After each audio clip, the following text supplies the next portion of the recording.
Hello students, welcome back to my channel. This is Alicia Oberoi, your guide for JKSSP FA exam. So students, आज हम क्या करने वाले हैं? आज हम करने वाले हैं हमारी फैक्टर एनालिसिस की एक theory which is marginal productivity theory of distribution। बेटा अगर हम इस थ्योरी की बात करें ना तो ये थ्योरी आती किसके अंदर है? ये थ्योरी आती है आपके फैक्टर एनालिसिस के अंदर। ठीक है जी, फैक्टर एनालिसिस के अंदर ये हमारी थ्योरी आएगी। लेकिन इस थ्योरी को समझने से पहले इसका प्लॉट समझ लेते हैं।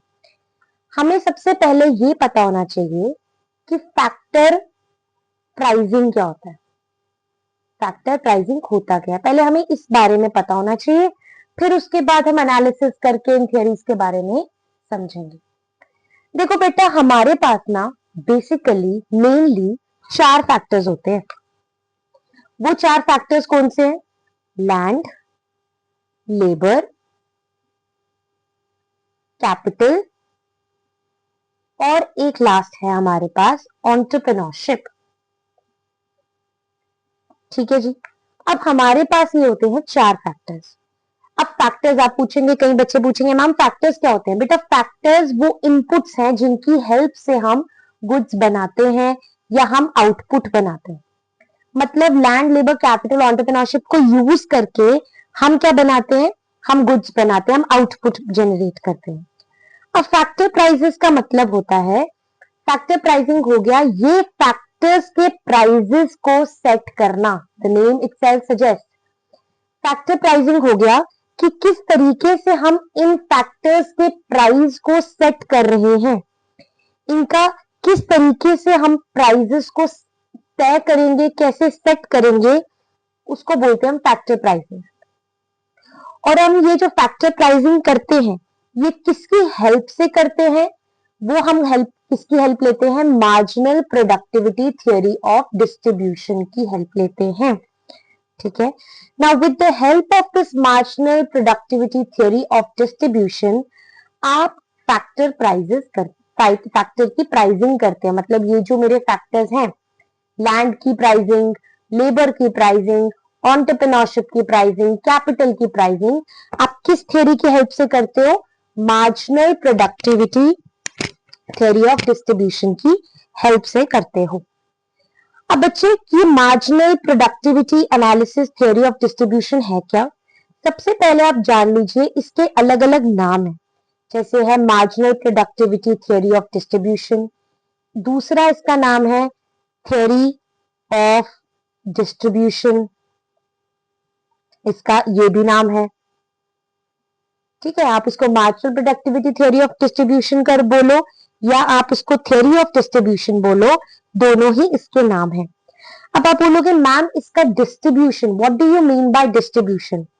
Distribution means distribution of money. ठीक है, डिस्ट्रीब्यूशन किस चीज की? डिस्ट्रीब्यूशन मनी की। ठीक है, हमें ये एक्सप्लेन करता है कि किस तरीके से हम अपनी मनी को डिस्ट्रीब्यूट करेंगे, कैसे अपने वेजेस को, रेंट को, इंटरेस्ट को डिस्ट्रीब्यूट करेंगे among the factors of production. ठीक है, मतलब जैसे फॉर एग्जांपल हमारी लैंड है, लैंड के बदले में हमें क्या मिलता है? रेंट। लेबर है, लेबर के बदले में हमें क्या मिलता है? वेजेस एंड सैलरीज मिलती है। अगर लैंड, लेबर, कैपिटल के बदले में आपको क्या मिलता है? कैपिटल के बदले में आपको इंटरेस्ट मिलता है। एंटरप्रेन्योरशिप के बदले में क्या मिलता है? एंटरप्रेन्योरशिप के बदले में आपको प्रॉफिट मिलता है।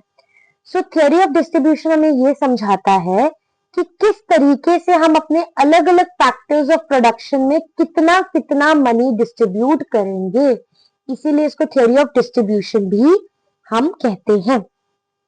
ठीक है, और ये जो थ्योरी ऑफ डिस्ट्रीब्यूशन है ये हमारी मार्जिनल थ्योरी ऑफ डिस्ट्रीब्यूशन है। This is the first theory of factor pricing. हमारा जो फैक्टर प्राइसिंग है उसकी सबसे पहली थ्योरी क्या होती है? Marginal productivity theory of distribution. Basically हम इसमें करते क्या है? इसमें हम ये डिसाइड करते हैं कि जितनी भी हमारी वेजेस हैं या जितनी भी हमारी वेजेस हैं या जितनी भी हमारी तनख्वाह है, ठीक है, वो कैसे हम पे करेंगे? हम इसमें बोलते हैं कि जो भी वेजेस हम पे करेंगे, जैसे हम वेजेस किसको पे कर रहे हैं? लेबर को पे कर रहे हैं। अब जो भी हम वेजेस पे करते हैं या जो भी हम तनख्वाह देते हैं, ये किसके ऊपर डिपेंड करता है? ये डिपेंड करता है हमारे मार्जिनल प्रोडक्टिविटी के ऊपर, ठीक है। जो भी हम वेजेस किसको दे रहे हैं? लेबर को दे रहे हैं। वो किस पे डिपेंड करेगी? Marginal productivity. मार्जिनल प्रोडक्टिविटी मतलब कितने काम करने की एफिशिएंसी में, कितना काम किया तो कितनी वेजेस देनी है, ठीक है। अगर काम बड़ा है तो कितना वेजेस एक्स्ट्रा पे करना है, ठीक है। ये सब किसने दिया? ये सब इस थ्योरी के अंदर हम डिस्कस करेंगे और आपको अच्छे से क्लियर होगा जब हम आगे पढ़ेंगे। तो इसमें हमें बेसिकली अगर हम इंट्रोडक्शन समझे तो इंट्रोडक्शन में हमें यही पता करना है कि हम अपने जितने भी फैक्टर्स ऑफ प्रोडक्शन है, स्पेशली मार्जिनल प्रोडक्टिविटी में स्पेशली हम वेजेस की बात करते हैं। According to the marginal product हम कितनी वेजेस को दे रहे हैं अपने लेबर्स को। So this explains how income of each factor of production, land, labor, capital, entrepreneurship is determined. कैसे हम डिसाइड करें कि लैंड के बदले में कितना रेंट होगा, लेबर के बदले में कितनी वेजेस होंगी, कैपिटल के बदले में कितना इंटरेस्ट होगा, एंटरप्रेन्योरशिप के बदले में कितना प्रॉफिट होगा।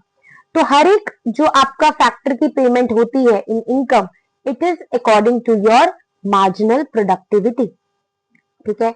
अब ये मार्जिनल प्रोडक्टिविटी की अगर हम डेफिनेशन की बात करें, this is the reward, this is the income which is paid to our factors of production which is equivalent to your marginal product। जो भी आप इनकम पे कर रहे हो फैक्टर्स ऑफ प्रोडक्शन को, ये किसके बराबर होती है? आपके मार्जिनल प्रोडक्ट के बराबर होती है। तो लेबर को क्या मिलता है? लेबर को मिलती है wages according to the extra work. जितना ज्यादा काम करेगा, जितना ज्यादा एफिशिएंटली काम करेगा, उतनी ज्यादा वेजेस। कैपिटल के बदले में what do you earn? Interest. Land के बदले में what do you earn? Rent. Entrepreneur he earns profit. जितना भी एडिशनल आउटपुट जनरेट करेगा, उससे एडिशनल उसको क्या मिलेगा? इनकम। वो कितनी इनकम होगी? It depends upon your marginal product. अब बार बार मैं मार्जिनल प्रोडक्ट बोलती जा रही हूं। अब आप बोलोगे मैम मार्जिनल प्रोडक्ट क्या होता है? मार्जिनल प्रोडक्ट होता है बेटा एडिशनल आउटपुट। अगर मैंने एक एक्स्ट्रा फैक्टर लगाया, मैंने अगर जैसे फॉर एग्जांपल 10 लेबर काम कर रही थी, 10 लेबर मेरा 500 का काम करके दे रही थी मुझे। अगर मैंने एक और लेबर लगाया, मैंने 11 लेबर हो गए, तो कितना एक्स्ट्रा काम कितना काम बना? मेरे को मिला 600 का। फॉर एग्जाम्पल स्टार्टिंग से देखते हैं। 10 लेबर है, वो मुझे 500 का काम करके दे रहे हैं। 11 लेबर हुए, वो मुझे 600 का काम करके दे रहे हैं। अब ये जो 11 है, इसमें पहले 10 का काम भी इंक्लूडेड है। तो मतलब जब मैंने एक एक्स्ट्रा फैक्टर लगाया, मैंने एक एक्स्ट्रा एडिशनल फैक्टर लगाया, तो मुझे कितना एडिशनल प्रोडक्ट मिला? कितना एडिशनल या मार्जिनल प्रोडक्ट मिला? That is plus 100। 600 minus 500 is 100। तो मुझे एक्स्ट्रा कितना मिला? 100, ठीक है।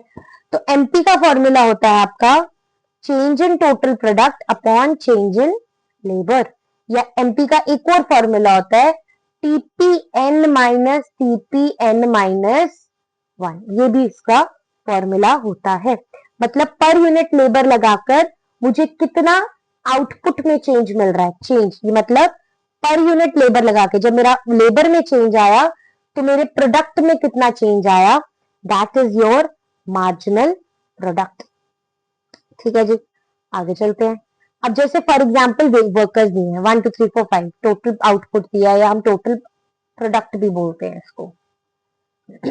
Sorry. Now this is marginal product.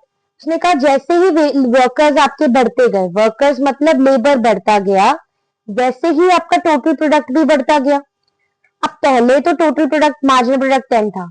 दूसरे लेवल पर जब दो वर्कर्स लगाए, जैसे पहले में एक था, दूसरे में ए प्लस बी हो गया, तो बी जब एक एक्स्ट्रा वर्कर लगाया तो एक्स्ट्रा काम कितना हुआ? 22 थोड़ी हुआ, 22 में तो 10 इंक्लूडेड है, तो 22 माइनस 10 विच इज 12। तीसरे लेवल पर 33 minus 22 which is 11। Fourth level पर एडिशनल कितना हुआ? 42 माइनस 33 9। फिफ्थ लेवल पर 48 माइनस 2 विच इज 6। सो अगर मैं फिफ्थ लेबर वर्कर की बात करूं, जब मैंने फिफ्थ वर्कर लेकर आई, मैं मतलब एक एडिशनल लेबर लाया, तो मुझे कितना एडिशनल यूनिट्स मिले? 6। तो वही होता है मार्जिनल प्रोडक्ट। मार्जिनल प्रोडक्ट का मतलब है जब एडिशनल फैक्टर लगाया तो मुझे एडिशनल क्या मिला? एडिशनल प्रोडक्टिविटी कितनी मिली, एडिशनल आउटपुट कितना मिला। अब अगर हम फर्म्स की बात करें, they are concerned with money. Now not just output, सिर्फ जब हम फर्म्स की बात करते हैं, they are concerned with money की टर्म्स में दे स्टडी थिंग्स। ठीक है, तो हम कॉन्सेप्ट को यहां पर यूज करते हैं marginal revenue of the product. जो भी मेरा प्रोडक्ट है, मार्जिनल प्रोडक्ट है, उसकी value in terms of money वो कैसे निकालते हैं? उसको बोलते हैं मार्जिनल रेवेन्यू प्रोडक्ट। उसका फॉर्मूला है जो भी आपका आउटपुट निकलेगा उसको किसके साथ मल्टीप्लाई? एडिशनल आउटपुट, यहां पर आप लिख लो एडिशनल आउटपुट निकलेगा, उसको किसके साथ मल्टीप्लाई करोगे? आप प्राइस के साथ मल्टीप्लाई करोगे। ठीक है, तो फर्म क्या करती है?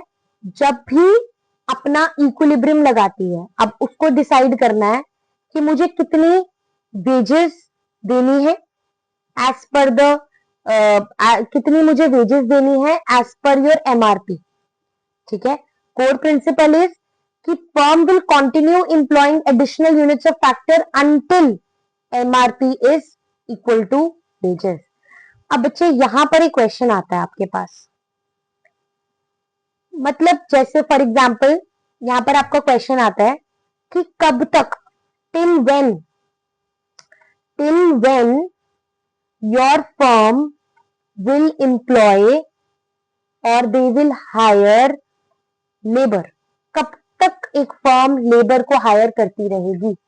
कब तक वो और ज्यादा से ज्यादा एम्प्लॉयज को हायर करती रहेगी? वो तब तक करती रहेगी जब तक आपका output in terms of money, that is MRP, marginal revenue product, आपकी वेजेस के बराबर, जो आप तनख्वाह दे रहे हो उसके बराबर नहीं हो जाता। मतलब अगर आपका एमआरपी, मार्जिनल रेवेन्यू, मतलब आप जो भी अमाउंट रेवेन्यू जो भी आप जनरेट कर रहे हो, अगर वो आपकी वेजेस से ज्यादा है, आप अभी भी एम्प्लॉयज को हायर कर सकते हो। अगर आपका एटलीस्ट इक्विलिब्रियम मतलब लास्ट स्टेज, एटलीस्ट आपका रेवेन्यू जो भी आप कमा रहे हो अगर वो वेजेस के बराबर है, जो भी आपका additional output in terms of money है, अगर वो वेजेस के बराबर है, तब तक आप एम्प्लॉय करते रहोगे।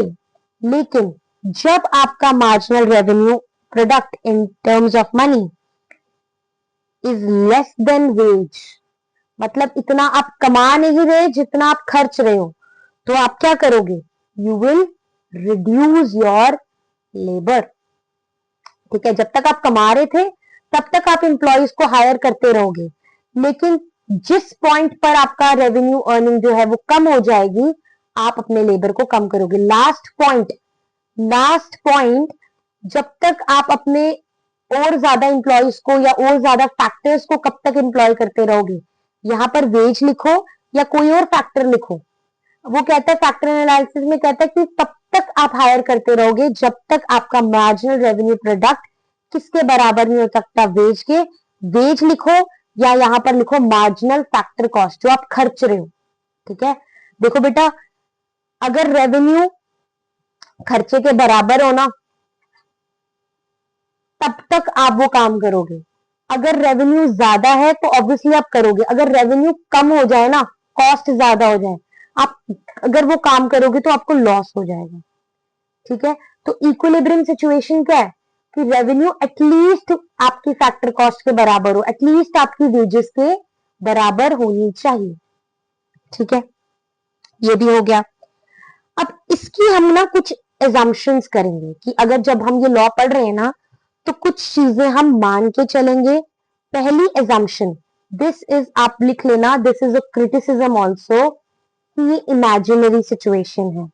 इमेजिनरी सिचुएशन क्या है कि इकोनॉमी में there should be perfect competition. ठीक है, मार्केट क्या होनी चाहिए?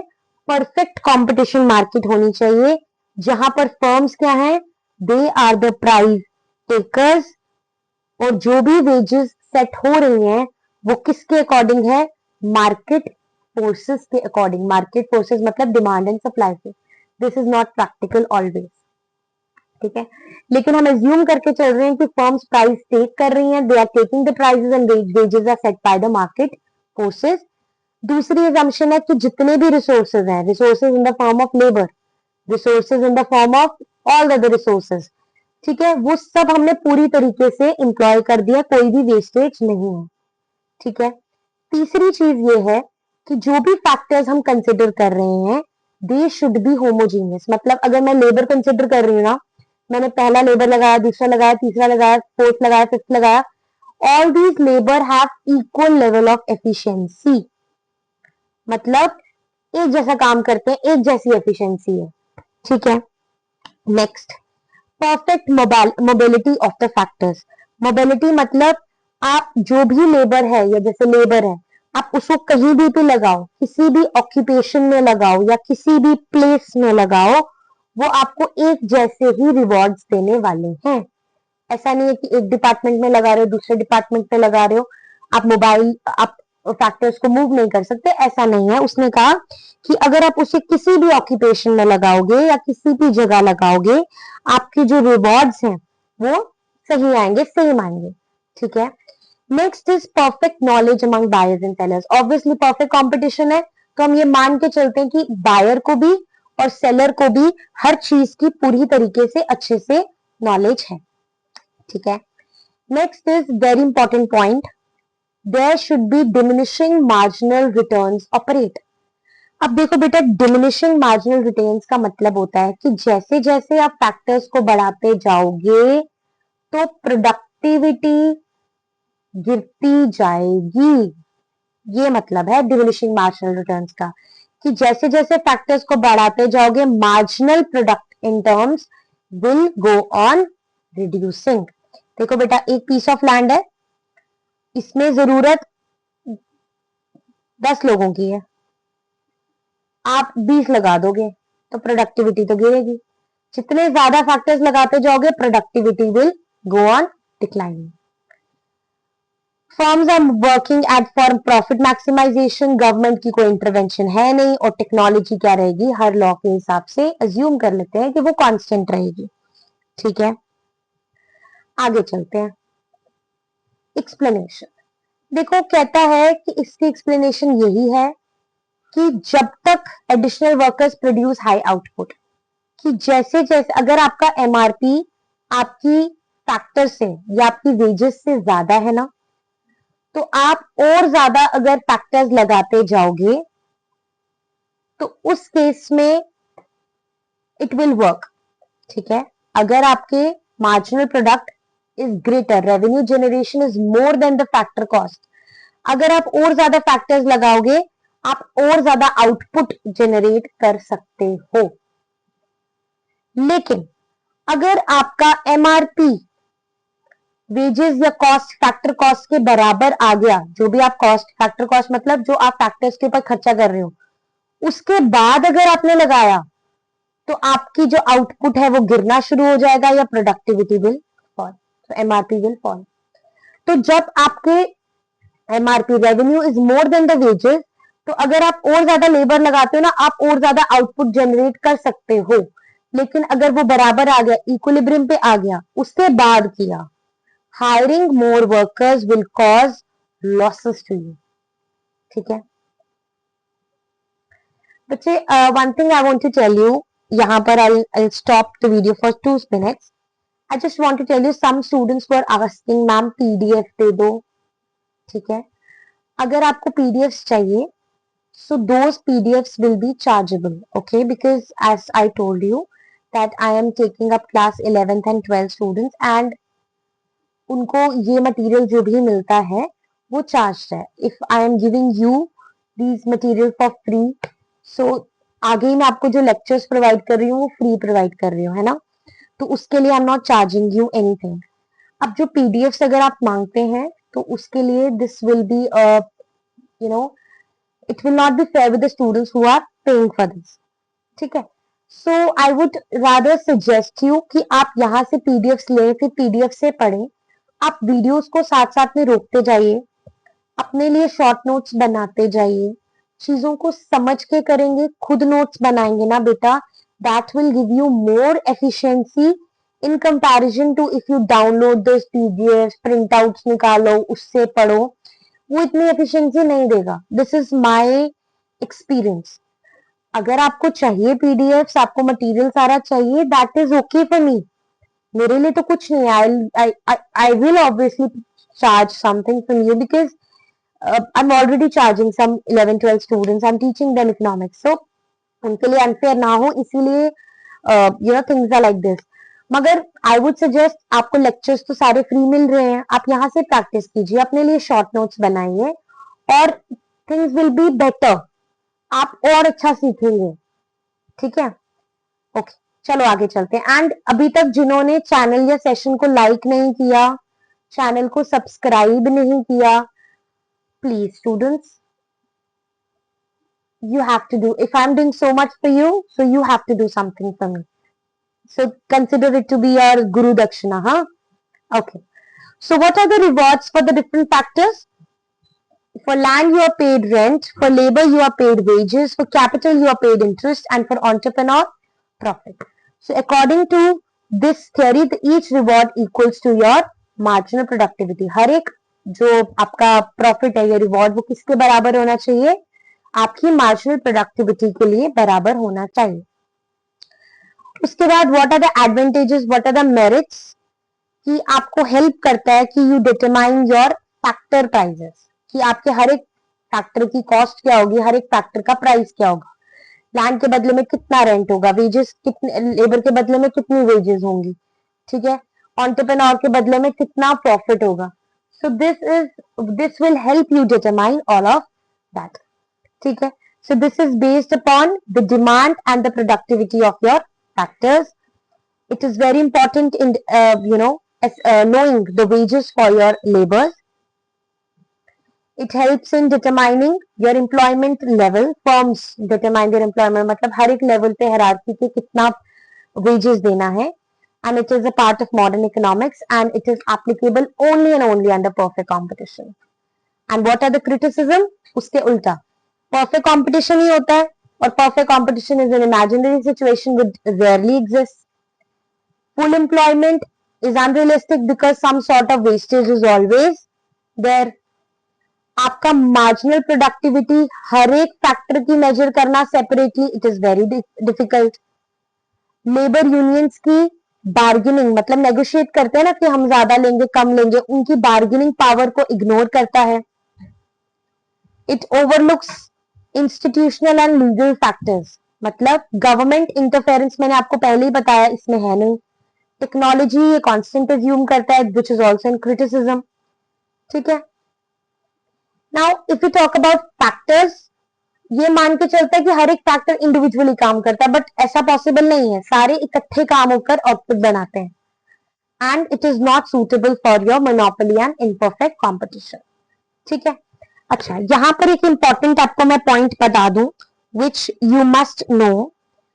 अगर हम इस थ्योरी की बात करें ना बेटा, और अगर हमसे कोई पूछे किसने इस थ्योरी को डेवलप किया है और किसने इस थ्योरी को पॉपुलराइज किया है, आपको एक नाम याद रखना है। Who is the chief exponent of this theory? उस इंसान का नाम है John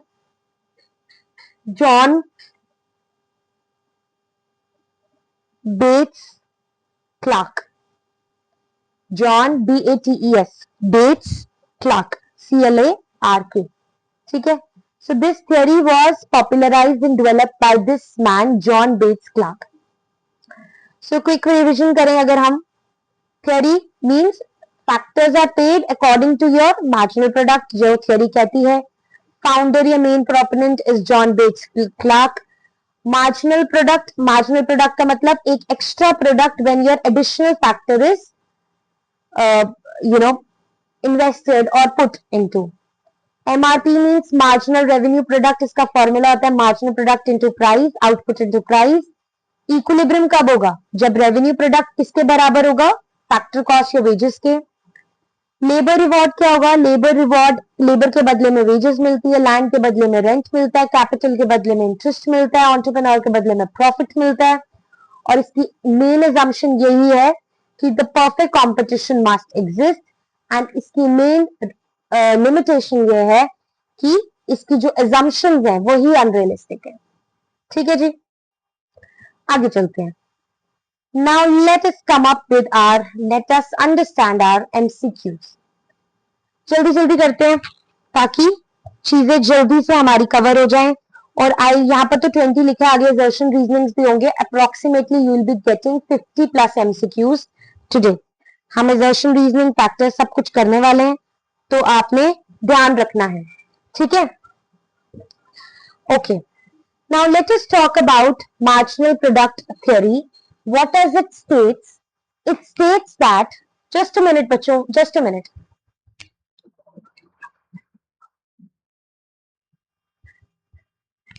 Okay, now let us start again. So marginal product theory states that factor is paid according to obviously your marginal product. Chief exponent कौन है? अभी हमने पढ़ा क्लार्क, कौन होगा? John Bates Clark. उसके बाद मार्जिनल प्रोडक्ट का क्या मतलब है? Additional output, extra output when additional unit of factor is put into. Under perfect competition, perfect competition में ये सिचुएशन थी, market price of the product has to be equal to factor cost, has to be equal to the market revenue product, sorry या market revenue product. Next, a firm hires labour until MRP, marginal revenue product is equal to marginal factor cost. उसके बाद the reward for land is rent, the reward for capital is interest. Which law supports marginal productivity theory? अभी पढ़ा हमने, law of DMU, diminishing marginal returns. Under perfect competition, price किसके बराबर होता है? Marginal revenue के बराबर होता है। यहाँ पे ऐसे लिख लो, प्राइस किसके बराबर होता है? मार्जिनल रेवेन्यू के बराबर होता है, which is equal to average revenue. Marginal product obviously any factor, delta P upon delta labour लिख लीजिए या कोई भी फैक्टर लिख लीजिए। Which factor earns wages? Labour obviously. Theory assumes in perfect competition only, तो B option. when MRP is less than wage rate, अगर आपकी MRP आपकी वेजेस से कम है तो आपको एम्प्लॉयमेंट को कम करना पड़ेगा। VMP is equal to marginal product into price. The theory mainly explains the distribution of income amongst the various factor incomes.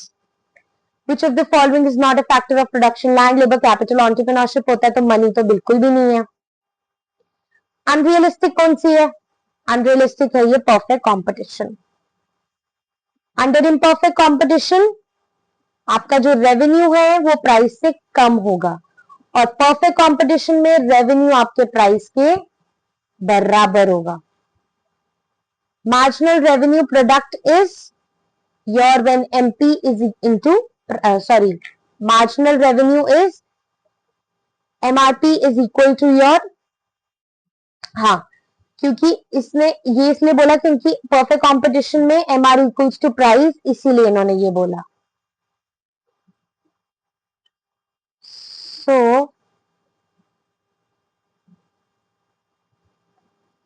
but this is also correct. We cannot say this is not correct. This has some problematic question. So A, B is also correct. The marginal productivity theory is primarily a theory of distribution. Okay. Now let us go forward and do our assertion reasoning questions.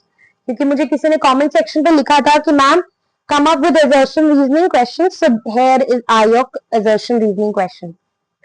So according to marginal productivity theory, every factor of production is paid according to the marginal product. Obviously right. A firm employs additional units of factor until this is not equal. This is equal to this. Both are correct, and this is the correct explanation also. ठीक है? Next पढ़ते हैं हम. Under perfect competition, value of marginal product is equal to this. सही है? ये तो बात बिल्कुल सही किया। और परफेक्ट कंपटीशन में price equal to marginal revenue, ये भी बात सही है, तो A option, both are correct. Marginal productivity theory assumes perfect competition, हाँ ट्रू है। Under monopoly price is equal to marginal revenue, this is wrong. Perfect competition में price is equal to, C is option, A is true, A is right and R is false. Next, a firm continues hiring labor when MRP is less than wage rate.